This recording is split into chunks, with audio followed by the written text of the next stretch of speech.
Hi everyone, welcome to my talk, Leveraging Yara Rules to Hunt for Abused Telegram Accounts. I want to start by asking you all, how many of you are members of illegal groups or channels on Telegram? Okay, I understand why nobody raises their hands. Let's begin.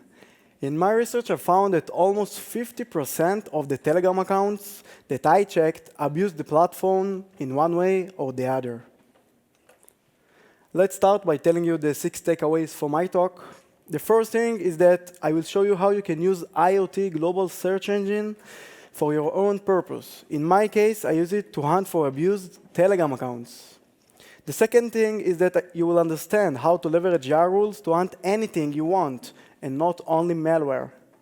For the ones of you that work as red teamers, I will show you how to use Telegram to create a command and control server. And for those that are on the blue side, I will show you how to protect yourself from such kind of threat.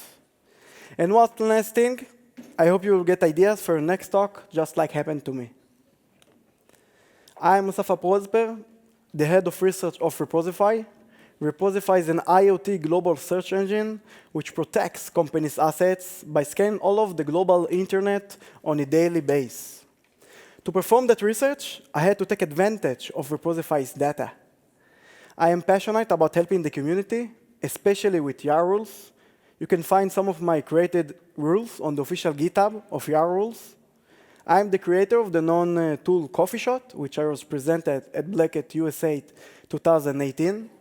And lastly, I'm excited to be here for my first time at Cold Blue Japan. What is cybercrime? Cybercrime is a criminal activity that involves a computer or other networking device. There is a long list of cybercrimes, such as fraud, money laundering, identity theft, as well as many others. In the past, if you wanted to get into the cybercrime districts, you will have to be a hacker or a coder. Over the years, it has become easier to enter the darknet and has come to the point of using Google to find darknet markets or websites that publishes the latest darknet market links on the darknet. However, the darknet is a difficult place to navigate. It is complex and risky. It is correct that anyone with a Tor browser can get in the darknet, but it will take them some time to find the forums with the closed chat rooms where people are selling the most evilest items. The darknet is a hive of illegal activities, starting from drug dealing, selling of guns, stolen credit cards, ransomware as a service, and illegal pornography.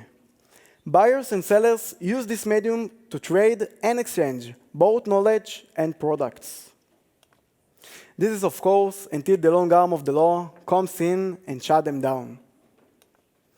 The takedown of such darknet marketplaces, Hansa Market, Alphabay, and Dream Market, by the law across the world, made headline news from time to time and served as the latest example of how this cat-and-mouse game works. While there are still numerous websites operating under the same premises in both ClearNet and Darknet, the previous examples just indicate how vulnerable these sites can be. From a hacker hobby into a capitalist market, as long as there are illegal products and money to be made, there will always be criminal innovators developing new ways to trade. The darknet users, customers, seem to have reached to the same conclusion too, as well as migrating to a more secure and easily accessible platform. From the criminal perspective, it wasn't long before they shifted to new channels on the surface to evade the law and continue their cybercrime. An example of such a channel is the increasingly popular mobile messaging app Telegram to continue their cybercrime.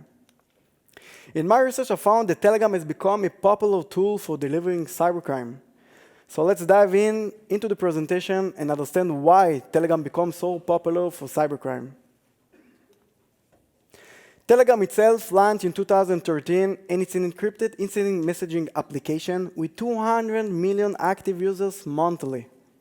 However, what sets Telegram apart, among other features, is the pride placed on their improved security capabilities, including private end-to-end encrypted chats. The Telegram app allows you to create groups with up to 30,000 members.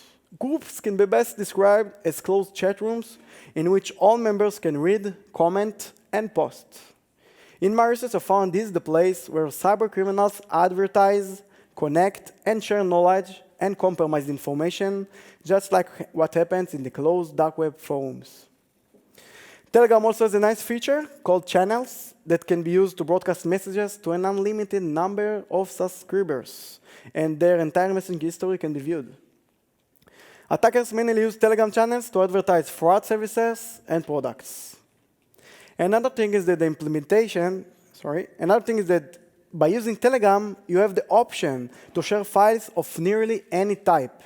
In my research, I found malicious use of that feature by Telegram command control servers that contain zip files with the stolen data from the victim computer. Another benefit of using Telegram for cybercrime is that anyone with a shady offer can enjoy encrypted chats and hidden identity instead of the exposed threat that are seen in the online web forums. If in the past several steps were required to ensure an anonymous connection to Tor, today any Telegram user can easily and quickly join channels with a single tap on their phone and start to receive notifications of secret conversations and shady offers directly to their smartphone, all while keeping their identity completely hidden. So I already told you about the Telegram channels and groups, but the most known Telegram feature for cybercrime is the Telegram bots. Telegram bots are a popular feature allowing third-party apps to run within the platform. They have a rich set of features and quick adoption. Bots can be set up for specific tasks, and legitimate uses are automatic file converters, daily weather, as well as many other legitimate services. The Telegram bots are cybercriminals' next step because they include several significant benefits such as automatic cybercrime and remain invisible. No need to register a host and a domain, which eliminates all of the typical security challenges that might impact a website. DDoS-style attacks become irrelevant. What? Someone will try to DDoS Telegram web servers in order to take down some Telegram user? Using Telegram bots also eliminates the need of cybercriminals to protect and hide their website from law enforcement. Anyway, this is also what I thought before my research. Another thing is that the implementation of Telegram bots in the fraud context is relatively new, which makes the law enforcement unaware for that. As a result, Telegram has become a valuable alternative to the darknet.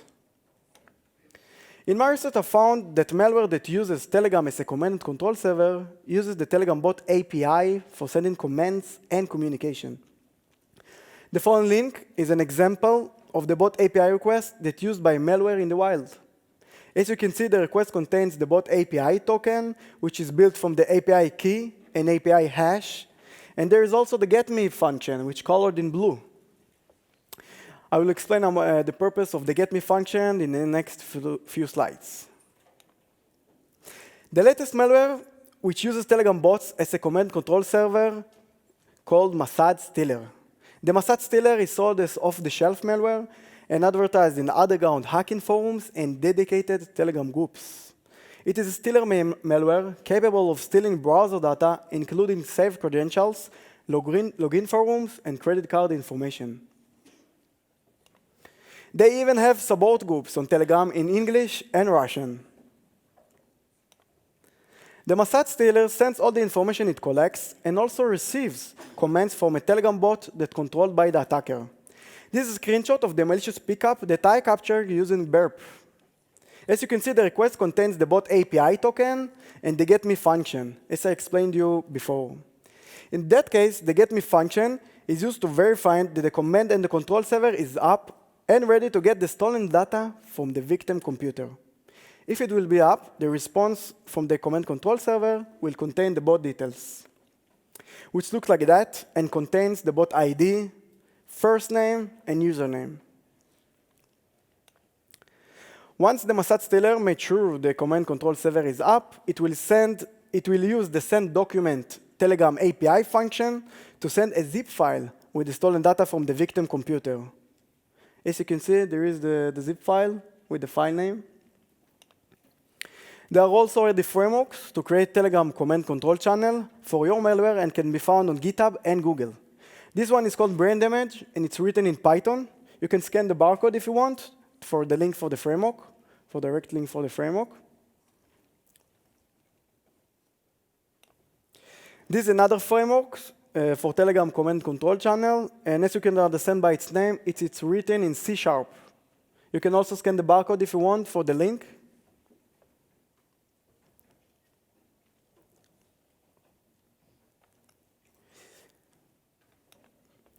Those are screenshots of the commands the Telegram Bots command control server supports. As you can see, the C2 commands are very similar to a regular C2 server that we all know, such as the sysinfo, who am I, reverse shell. This one is another example of how looks Telegram Bots C2 from the attacker's perspective. On the right side is the C2 log terminal, and on the left side is the C2 bot executing commands on the victim computer, like get SCR. So, leveraging Yara rules to hunt for abused Telegram accounts on the internet. Let's talk about the research itself. How did it start? Before a couple of months ago, I attended a talk at the B-Sites TLV conference. The talk presented a PhishItKit campaign that used Telegram bots as a CNC server. During the talk, I had a spark and wondered to myself, is it possible to hunt for Telegram C2 servers using IoT global search engine? So I started my research, and my first obstacle was the need to hunt for a specific string in a large number of web pages. As we all know, the using of Python operators or regex on such a large amount means slow performance, which takes us a long time to get some relevant results. Because of that, I decided to use Yara rules. My affair with Yara rules started a couple of years ago when I started to work for a large AV company. Since then, I published a couple of sophisticated Yara rules to hunt malware, and I thought it can be a great idea to use it for my research. Also, using Yara compared to other methods has proven to be more effective with high performance when dealing with mass amount of data to scan, including options to create unique combinations and involve heavy regex to hunt for specific data. Just for you to understand the size of the difference, I tested the performance between Yara and Python operators, and the result were that with the Python operators, it took me about 32 seconds, with 150 function calls, compared to using Yara rules, where it took me only 0.008 seconds with only 10 function calls. I tried to create a graph to show you that, but because the difference in the performance, difference in the numbers of the performance was too big, you will not see any colors in the Yara rules column. My next step in my research was to write sophisticated Yara rules, which involve heavy regex for capturing Telegram join links, Telegram account web pages, and expose Telegram API tokens on the global internet. Overall, in my research, I created 3 Yara rules. For the first Yara rule, I analyzed the source code of the Telegram web pages accounts, which looks like that. Then I used the source code of the send message button to capture the Telegram username. This is the HTML source code of that button. As you can see, it contains the name of the bot of the Telegram account. In that case, the name of the bot was a Aprozper bot. This is a screenshot of the first Yara rule that I created to hunt for Telegram account web pages on the internet. As you can see, it contains some heavy regex. For the second Yara rule, I wanted to expand my research by capturing Telegram links that were published on the internet. Some of the most malicious ones that I found were posted on comments for YouTube videos that people can easily and quickly join. This is an example, in the green text, is an example for the link structure for joining a Telegram account. And this is a screenshot of the second Yara rule that I created to hunt for Telegram links on the internet.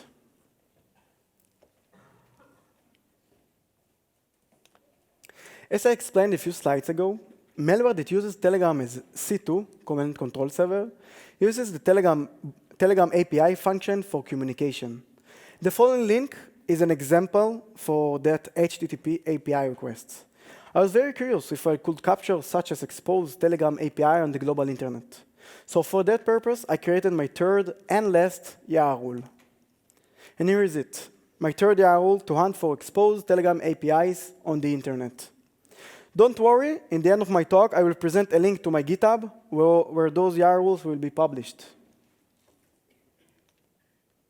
So once I had my Yara rules written, I combined it with Aprozper IoT scanner to hunt for exposed Telegram stuff on all over the internet.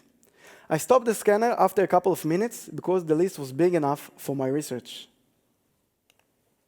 You can also scan the internet yourself and combine it with Yara rules. If it is by using the API of one of the known global IoT search engines or using open source tools like Zmap. I commend you to do that. You will be surprised by the things you will find using Yara rules and exposed to the internet.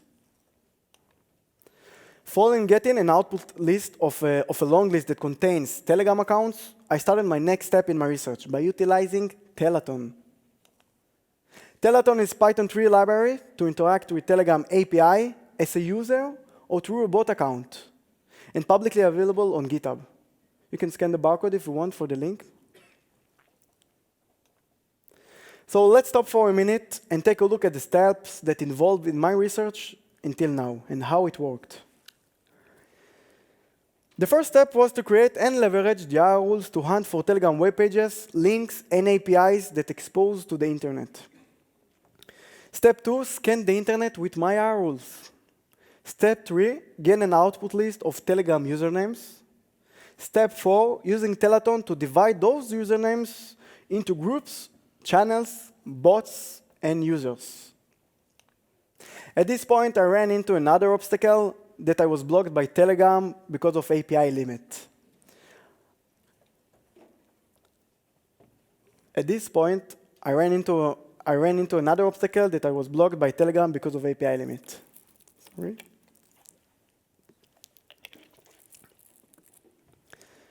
I tried to manipulate Telegram API and found that Telegram blocked you for 24 hours after doing about 200 API requests, meaning checking only 200 Telegram accounts daily. That wasn't enough for me. So I overcome the Telegram API limit by purchasing a large amount of SIM cards. I found that once you created an API for a SIM card, you don't need an active Telegram session later.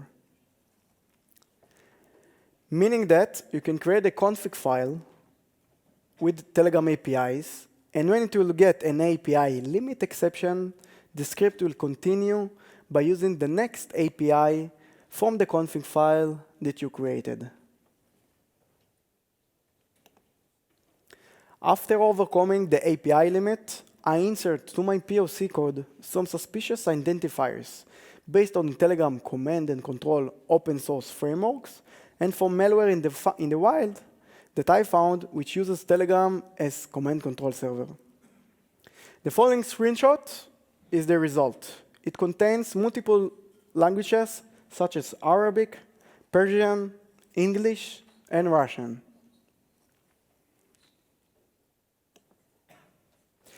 At that point, I started hunting for abused Telegram accounts by the following diagram.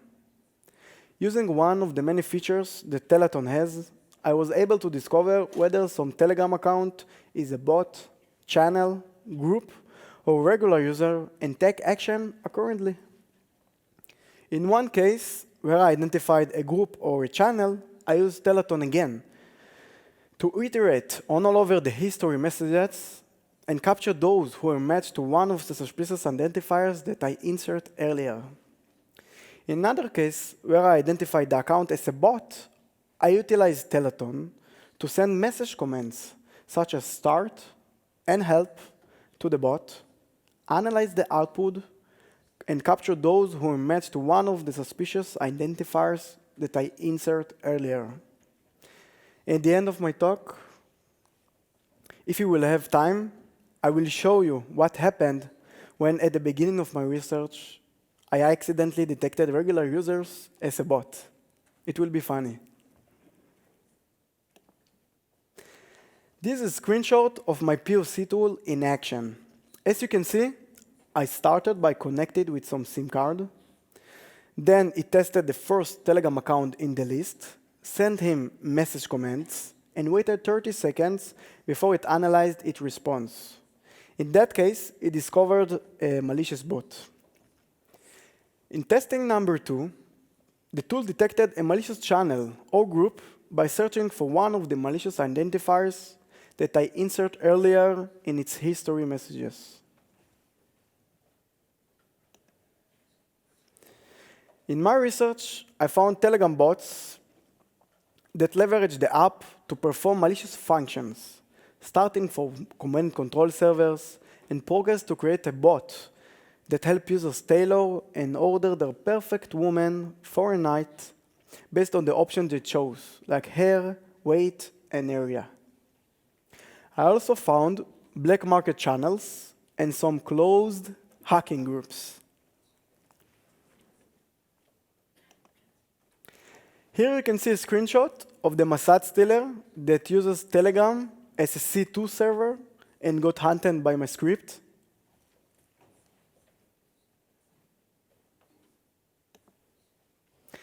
This one is another malicious Telegram bot C2 channel of the Mossad Stealer that also got hunted by my script. You can see all the stolen data that the victim stole, that the attacker stole from the victim computer.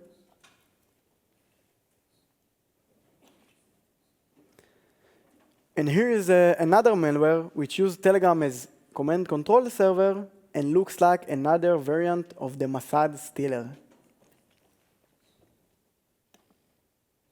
In the following screenshot, I hunted a Persian darknet channel which published a rat for Windows. The rat, as you can see, called spy note.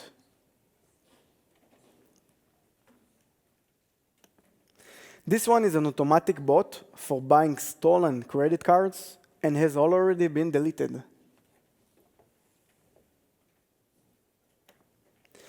Here you can see the bot that by pressing any one of the buttons, you can order a woman for a night based on the age, hair color, and weight.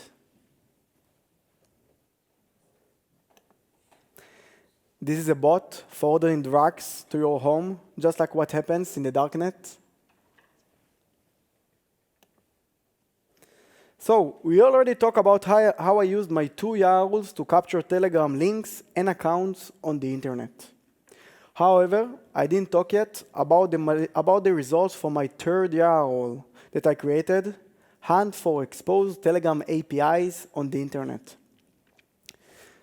Once I hunted the Telegram API tokens that belong to a malicious threat actor, if it was on VirusTotal or Hybrid Analysis, or other threat intelligence websites, I was able to access to all of its history messages by abusing the forward message API to forward all the bot history messages to my account. The forward message API structure looks like that. It is built from the chat ID that you want to forward the message to. In that case, my chat ID was in the green, and the chat ID of the malicious bot itself in orange. But as you can see, there is also the message ID, which in red, and contains the number of the message to forward. In my research, I used that to write a simple Python script that will iterate on all over the numbers, starting from 1 and until it will get an exception. And by that, I got all of the bot history messages from the first one until the last one. So when I forward the first message from the command control server, the bot, I got the start command that the attacker executed to start the C2. The next messages contain details of the victims with their stolen data.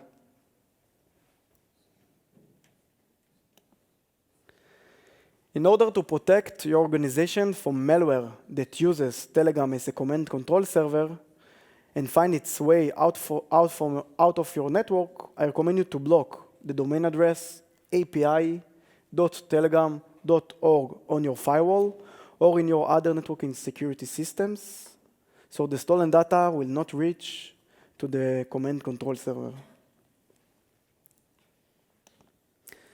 So as I said before a couple of slides, in a case that I detected an account as a real user, I skipped it and moved to the next username. But at the beginning of my research, I made a small mistake when I sent message command to real users, and as you will see, the result was funny. Here you see someone that said to me that he isn't a bot, and he is a programmer, and wanted that I will hire him. In the end, he tried to stop me by sending me a stop command. In that screenshot, you can see that someone got enough for me and for my message command, send me a funny gift to show me that. And here you can see that someone went crazy for not understanding what I want from him. In the end, he tried also to call me. I didn't answer him.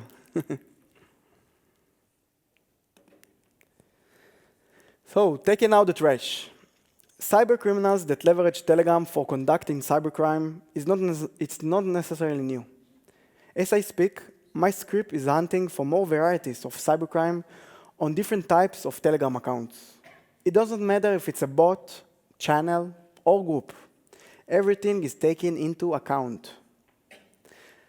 Through my research and the tool that I created, I reported to abuse@telegram.org on such abused accounts to help to shut them down. So what's next? Improving my script. You can also help me by sending me pull requests. I will continue hunting for Telegram accounts that are using the platform for malicious stuff and trying to make it a better place. And the last thing, I want to focus on hunting for exposed Telegram APIs on specific threat intelligence websites, such as VirusTotal and Hybrid Analysis, and also other sandbox websites.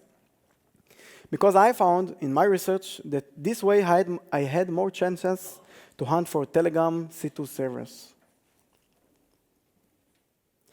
Thank you, everyone. The POC code for my rules can be found at the following link. You can also scan the barcode for the link or take a picture of it if you want. So thanks to everyone.